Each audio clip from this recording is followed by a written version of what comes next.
Anyway, look, there's loads of politics going on. We're going to be talking to the government in just a moment. First, though, let's get the thoughts of our chief political correspondent, Catherine Forster, who's here in the studio, because of this hoo-ha over the mayoral elections, which the government brought in, decided that they needed to have these elections in 4 key areas, and they're now saying we can't organise it in time. We're delaying it by a couple of years. Yes, and this has happened before. I remember last year, Reform were absolutely furious because a whole load of local elections were being delayed. I mean, they did incredibly well anyway, didn't they, as we know. Sorry, that was this year, wasn't it? The world It's politics going, is so crazy now. And also, by the time you've got to December, it's difficult to remember whether it was this year or last year. But what we're talking about now is these are 4 new mayoral posts. Essex, Hampshire and Solent, Sussex and Brighton, Norfolk and Suffolk. So places that haven't had mayors, but there's a big reorganisation going on, and they're going to. Now, the government is saying, look, we need more time. They are having this huge reorganisation of local government. It is quite radical. They're just saying they're not ready, so they're going to postpone it for another 2 years. But as you would expect, other parties are universally furious. So Richard Tice of Reform have said it deliberate dictatorial cancelling of democracy. The Lib Dems have said democracy delayed is democracy denied. And just before midnight last night, I had a message from the team of the Conservative candidate for Hampshire and Solent, Donna Jones, saying it's clear that Labour are afraid to face the British public at the ballot box. So they are all very cross. They feel that it is a way, as they say, of avoiding democracy. The government are saying nothing to do here, but it just feels like a pattern, doesn't it? Every day there is another group of people very angry with the government about something or other, and the government will be trying to get out various messages today, but always it feels those messages are sort of getting lost by various groups of people's fury with them. So earlier on we were talking about people being, people being on the front foot, and the thing is the Labour Party just seems to be permanently on the back foot. Never seems to. It does the. We saw it with Rachel Reeves. Come out and say we might be doing this, then backtrack on that, and it seems to be all of that sort of business. And at the moment, all the time, it's never a line in the sand. It's always a movable feast. And, they could easily have just said not even actually said 2 years. They could have just said postponed until we can sort everything out. But anyway, we're going to leave it there. Yeah, we'll come back to you in a moment, Catherine. The reason we want to just move away from Catherine is because we can now finally talk to the Deputy Leader of Reform UK, Richard Tice. Richard, good to see we've got a connection with you at last. We'll blame the technology for all of this. Good morning. What do you make of this? Is there any legitimate reason why these elections should be postponed? Fear. That's the reason. They're absolutely terrified of Reform winning all of these 4 mayoral elections, as we won 2 mayoral elections this May. And I think this is, I'm afraid, just the beginning, because there are county council elections in these areas as well next May 26th. And I think that it'll just be slipped out quietly, possibly in the coming months, that those are going to be cancelled as well, despite Angela Rayner having promised that they wouldn't. I mean, there's some 7.5 million people who are affected. And, I mean, generally it's dictators that cancel elections, not one of the finest democracies in the world, i.e. the United Kingdom. I mean, and the idea that, they need a bit more time to get organised, well, if the civil servants haven't got themselves organised, maybe they need to work a few longer hours in a day, maybe work a few weekends to get it sorted. That's what you do in the private sector. You've got a job to do, you've got a deadline, get it done.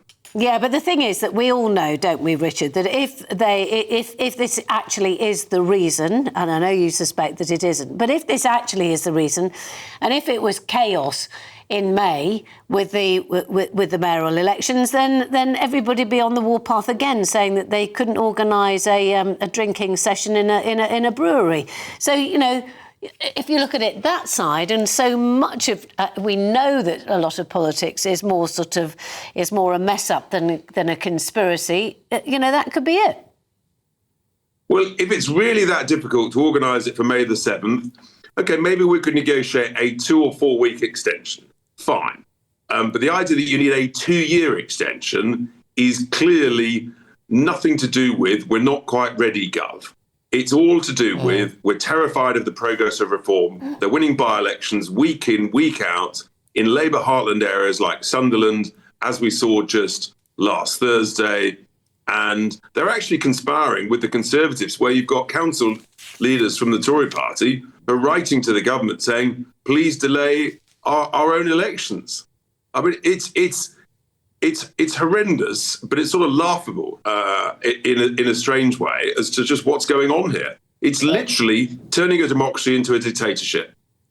How important is it, though, that, I mean, whatever local councillors are doing, on a national level, you've actually got the backing of, well, backing's probably the wrong word, but you've got the Lib Dems and the Tories also saying this is a disgrace. So you're not standing out on your own, which is probably quite useful on this, isn't it?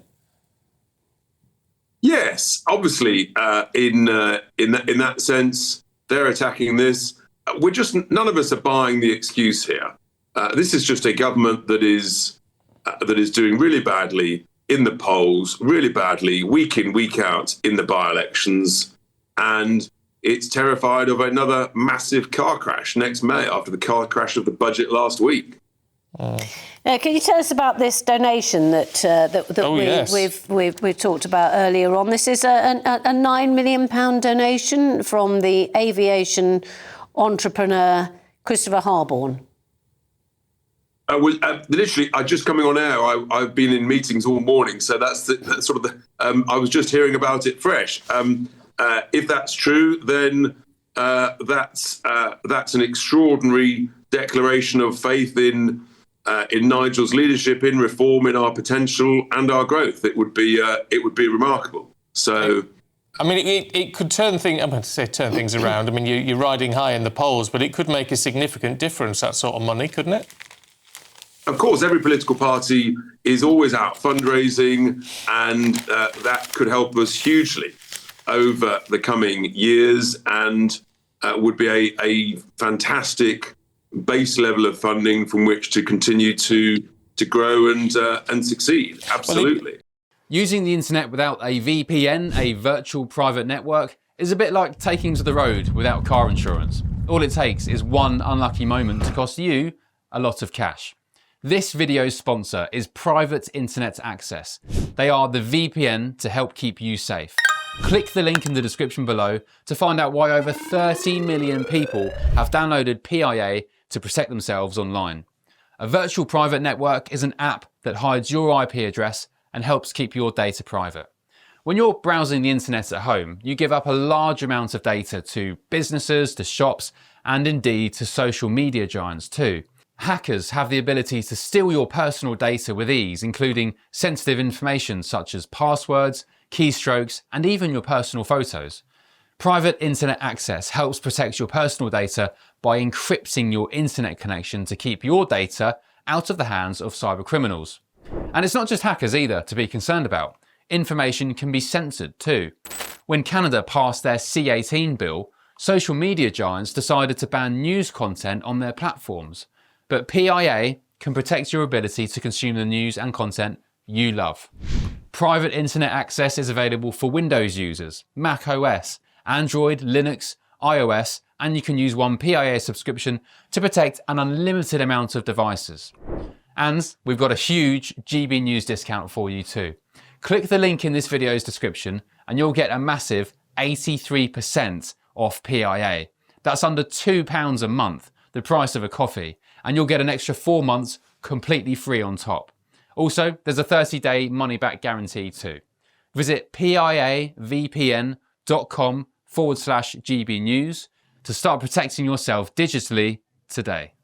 In terms of the party growing, what are we to think about what's going to happen with the Tories come the next election? There's this talk of a pact, even a non-official pact. There's talk there's talk of Robert Jenrick being a prime target for you. Now, Nigel's quoted in the papers as saying he wants to see a reverse takeover of the Tory party. Yeah, basically they should do the right thing and recognise that after 200 years they've had the chance and they've blown it. And I don't think voters will forgive or forget the damage they've done. And they should stand aside and let us take on the socialists and defeat them lock, stock and barrel so that we can rescue our country, save the economy and get the economy growing again. That's the only way that we can start making people feel more prosperous. Everybody's getting worse off. The budget figures last week show that real disposable household income will decline every single year over the next 4 or 5 years. So yeah, we need change, and the Tories have had their chance. They've blown it. It's time to let reform take it on, and this donation will be a really key part of helping drive that growth. Just wanted to very briefly mention a piece in the Daily Telegraph today where, the headline is Farage denies inevitable pact with Tories, but it also says that recent polling has shown a slight downturn in Reform's share of the vote. Yes, polls go up and down. We've obviously, I think we're now been ahead in the last 170 plus national polls. They'll bounce around a bit. The gap is always fairly consistent at sort of 8 to 10 points. But look, we mustn't be complacent. We keep pushing forwards. We'll get lots right. Inevitably, we'll make some mistakes. That's the nature of things. But we've got to just keep delivering. And if we don't deliver, then voters will say, thanks, I might want to look elsewhere. But week in, week out at the moment, in the polls that really matter, at the ballot box, we're doing remarkably well. OK, Richard Tice, as always, it's really good to see you. Thank you very much indeed. With a lot of very strong criticism of the government from Reform UK there. What does the government have to say for itself? Minister for Children, Families and Wellbeing is Josh McAllister, and he joins us now from Westminster. Good to see you this morning. Is this government afraid of facing the British public at the ballot box? Absolutely not. We have got elections that are going to be taking place in May. We've got areas of the country where they're setting up a new mayor and have got unitary local authorities already in place. They'll be going to the polls in 2027. And then these other combined authority areas have still got county councils and district councils. They've got to reorganise themselves. That's the reason they're being postponed. But they are, as it currently stands, they're meant to be having as well as the mayoral ones, which looks like may be delayed, they're meant to be having county councils elections in those areas as well. Are you telling us that they too will be delayed?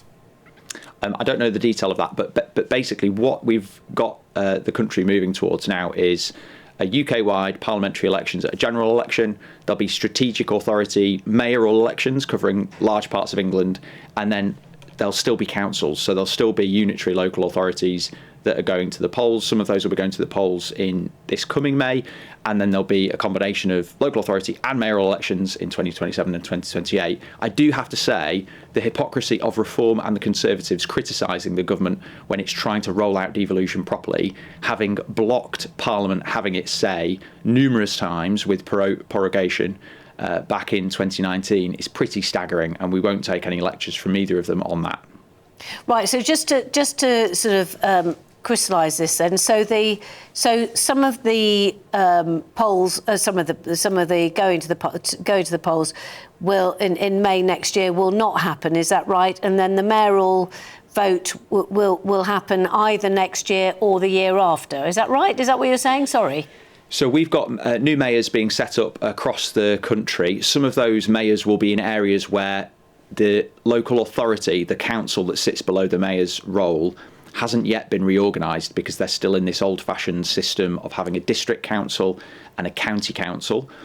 Putting Reform with a mayor, as in reform of mayors, on top of that would be chaos. Now, what we see in Lancashire County Council and in Kent, with Reform running both of those councils, is they are chaotic. What we want to do is get devolution right. So in areas of the country where they've still got districts and counties, they first of all need to put themselves into a unitary council, and then there'll be a mayoral election. That's the only reason this is happening.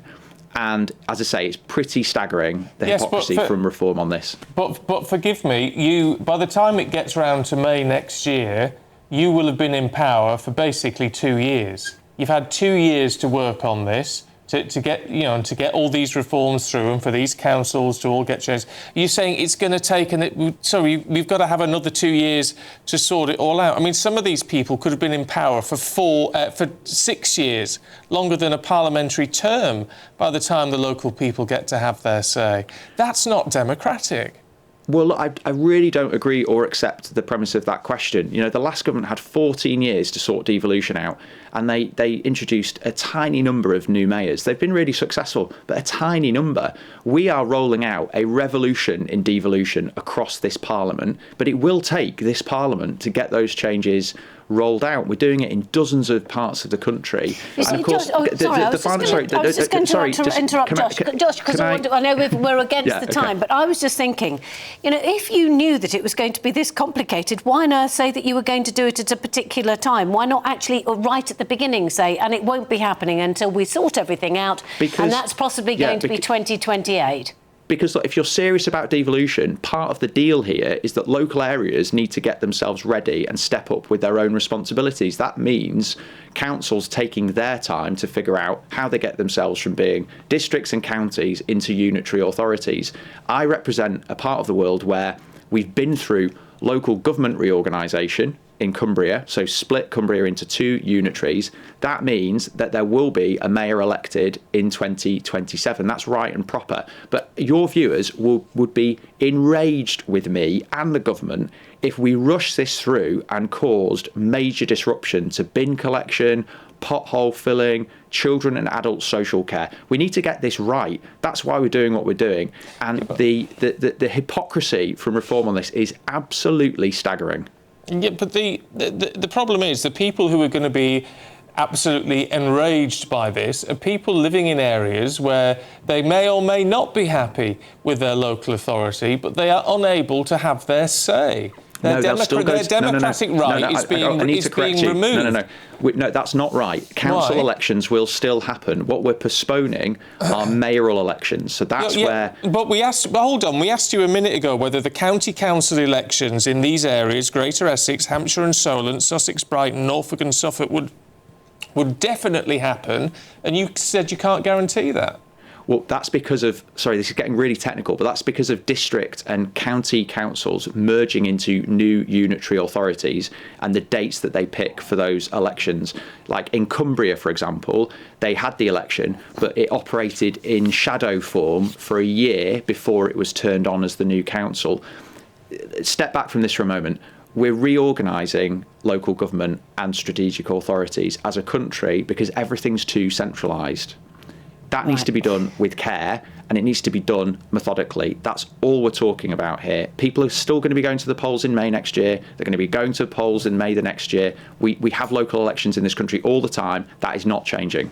Right, just before you go, can I just ask you for your thoughts about the £9 million donation that we've been hearing about to Reform UK from Christopher Harborne, the aviation entrepreneur, and that is to Reform UK. I mean, this is another kick in the pants, isn't it, to Labour? Well, I'm pleased they've got the money to now spend on going out to explain to the public why the leader of Reform in Wales has been convicted of treason and taking Russian money to go on the airwaves and stand in Parliament in Europe making talking points for the Kremlin. So they've now got some money. They can maybe go and spend some of it explaining to the country why that happened. All right, we've got to leave it there. Josh McAllister, thank you very much indeed. Thanks.